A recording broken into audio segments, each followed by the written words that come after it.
Kalasin mo. Galawin mo yung kamay niya. Masamang espiritu. Galawin mo yung kamay niya. Sa pangalan ng Ama. Kakalasin mo hindi. Bakit ayaw mo kalasin? Anong dahilan bakit ayaw mo kalasin ang sakit mo? Ay sakit na nilagay mo dito sa taong ito. Igalaw mo yung kamay niya. Inuutusan kita, kunin mo sa kanya. Sa ulo niya, kalaksin mo. Pag hindi mo, isa, bibilang ko ng 2 hanggang 3. Mababa ang pasyensya ko sa demonyo. Hindi ka tao, huwag ka na magsinungaling. Kilala mo ba ang Panginoon? Sagutin mo yung tanong ko, kilala mo ba si Jesus? Bakit hindi mo babanggit ang aking Ama na Panginoon mo rin? Kilala mo ba si Kristo? Hindi mo kilala si Kristo? Wala kang takot sa Panginoon. Bakit hindi mo mabanggit ang aking Ama? Mabigat ba banggitin sa iyong bibig na si Kristo at si Jesus ay isa lang o si ang Panginoon si Kristo sa ngalan ng Panginoon Jesus Nazareno? Kalasin mo yung sakit niya sa ulo. Pag hindi mo kinala sa araw nito, bibilangan kita ng 3. 1, 2. Kalasin mo hindi. Kilala mo ba Diyos? Ayaw tayo nito pansinin. Hey there, subscribe to my channel and also press this bell icon. Ngayon tuloy, pinahinto ko, ayaw mahinto. Krong-krong tong demonyong ito nasa loob ng katawan niya. Hinto mo yung kamay niya! Ayaw mo! Ayaw niya naman hinto yung kamay. Wala akong magagawa, kailangan ko to. Ama, sa langit, ako po ang iyong anak bilang instrumento sa bansang Pampanga. Humingi po ko ng pahintulot. Ayaw niya po hinto yung kamay at ayaw niya po ipagalaw yung mga katawan nito. Rafael, ang karngel, tinatawag kita bilang instrumento ng Panginoon Kristo. Pailawin mo ang aking mga kamay, pahiram ng sabat para sa puso niya, at pahiramin mo ako ng espada para pugutan siya ng hininga, at ibalik to sa impyerno ang masamang espiritu nito. Ayaw niya akong pakinggan, at hindi niya kilala ang aking Ama na sa langit, at hindi niya kilala si Jesus Nazareno. Wala kang karapatan na mabuhay dito sa lupa. Ibinabalik kita sa impyerno. Sa pangalan ng Ama, ng Anak at Espiritu Santo. Amen. Masamang espiritu, umalis ka sa loob ng katawan ng tao ito. Patahimikin mo to sa pangalan ni Jesus. Amen.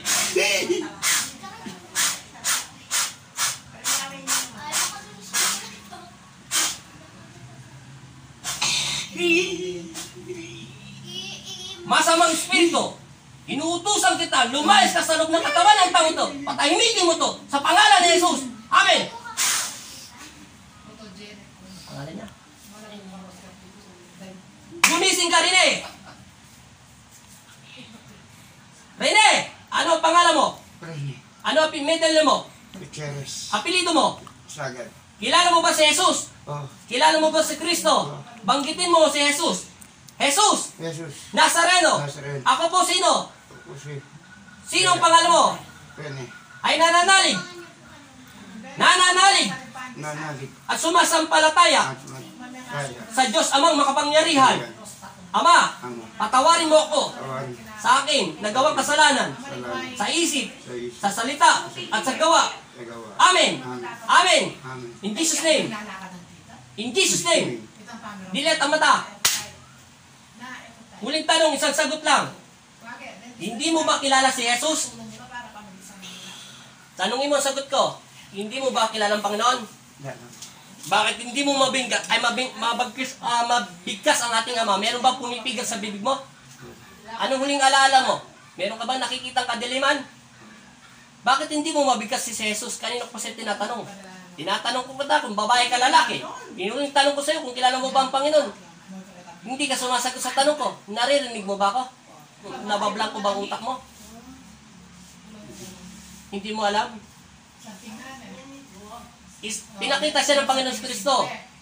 Siya ay isang lalaki na may buntot, na maliit, na parang unak, parang tikling na hindi mo maintindihan.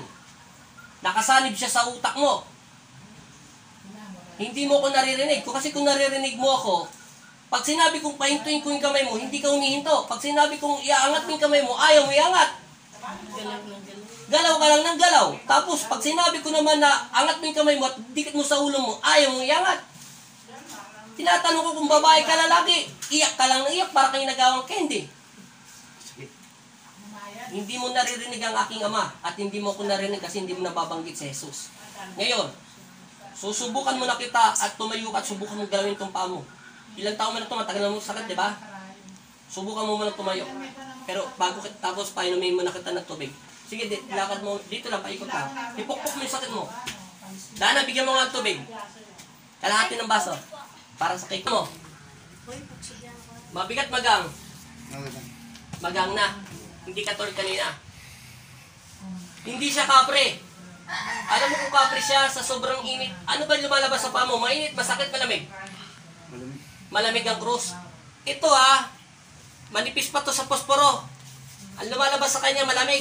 Imbis dapat mainit, masakit kasi mayroong body spirit sa'yo galing sa tubigan. Parang putik na hindi mo maintindihan. Parang nababalot siya sa lupa ng, parang ano ba to, yung ginagawang igyog maalat. Parang nandun siya. Kasi nagtataka ko, dapat mainit din nilalabas sa kanyo. Pero baliktad, malamig. Pero ano pakiramdam mo sa katawan mo? Hindi, yung kanina. Masakit. Baliktad ang lumalabas sa kanya. Malamig. Ngayon, ano pakiramdam mo ngayon? Mabigat pa ba yan? Ano pangalan mo, Rene? Middle name? Yes. Apelido? Inumin mo lang muna kalahati. Para magkaroon ka muna ng bisa. Gumana na ang paa mo. Tama na. Huwag mo muna ubusin. Hinga ka muna. Okay. Mabigat magang. Ngayon, mas okay. Hindi masakit. Kahit ipukpog mo nga. Kapag mo nga. Hindi masakit. Wala na sakit. Akin ang kamay mo.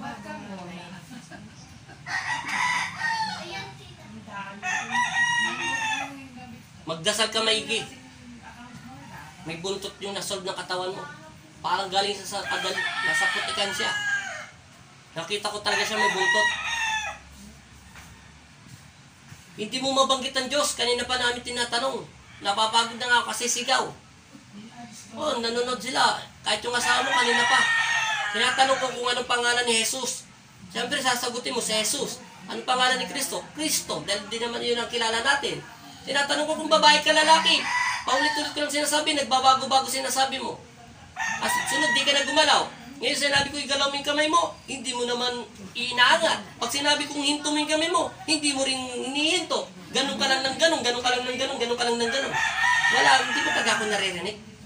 Napagod na kami, kakatawag sa'yo. Hindi ko pwedeng tawagin ang pangalan mo, basta-basta. Kanina lumamig to, ang krus. Etong stick ay uminit. Pag lumamig to, pag-ibig ng Diyos, dapat to iinit. Hey there. Pero hindi yan nakainit. Subscribe to my channel. Lumalamig ba to? And also press this bell icon. Ito, uminit. Tapos yung nagdarasal tayo ng ama namin, pusa siyang huminto, nawala. Di ba? Sa sobrang lamig, pero yung lamig, hindi mo maintindihan kung pinapasok ka ba o ano. Kasi may body spirit sa loob ng katawan mo. Meron siyang sungay at may buntot siya. Doon siya nakatira sa ilalim ng lupa na may parang tubig na putikan. Naintindihan mo na. Kaya ka na nanaginip ng masama na kung ano-ano ba yun? May mga patay? Tsaka ano pa? Ano? Aswang. Nananaginip po siya ng aswang at tsaka po ng mga patay. Kasi po, naglalabasan na mga body spirit, yan ang sinabi ng Panginoon. Lagi daw tayo magdasal. Yung mga papayo ko lang sa'yo, lagi ka mananalangin. Dahil ilang taon mo na itong sakit? 3 taon na, O, 3 taon niya na po itong sakit. Ngayon, bibitawan ko itong cross, maglakad ka. Hindi na uminit. Ay, hindi na tuminit. Hindi na sumakit. Maayos ng tingin mo sa akin, hindi ka na nakakaramdam ng pag-iilang. Hindi ka tulad kanina. Yung totoo, naiilang ka ba kanina? Parang anong tingin mo sa akin? Parang nakakatakot na ano? Ngayon, hindi na. Kasi ayaw ng demonyo na makatitig ka sa Panginoon. Kasi sasabihin niya ng demonyo, huwag kang tumitig dyan. Masama yan. Aking ka lang. Kasi kanina pa kita napapansin, ginagamot kita, parang ilang na ilang ka tumingin sa, parang takot na takot ka sa akin. Wala naman ako ginagawa sa'yo. Kanina pa nga ako dasal ng dasal sa'yo. Okay na. Sigurado, walang init, ay walang lamig, walang init. Sige, lakad ka na maluwalhati at ipagpag mo lahat ng sakit na binigay sa'yo ng demonyo. Simula ulo. Simula ulo. Simula ulo ka na. Simula ulo. Ano pakiramdam sa pa? Okay na. Wala na sakit. Hey there. Ano ang Subscribe pakiramdam to kuya? my channel. Okay. And also Kumalo ka press nga. this bell icon. Masakit? Wala na. Yung leg mo. Kamay mo. Naiintindihan mo na. Bad spirit is bad spirit.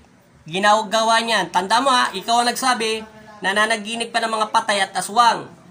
Kasi naglabasan ng mga dyablo. Ginawa niyang katawan mo ay ginawa niyang katirahan.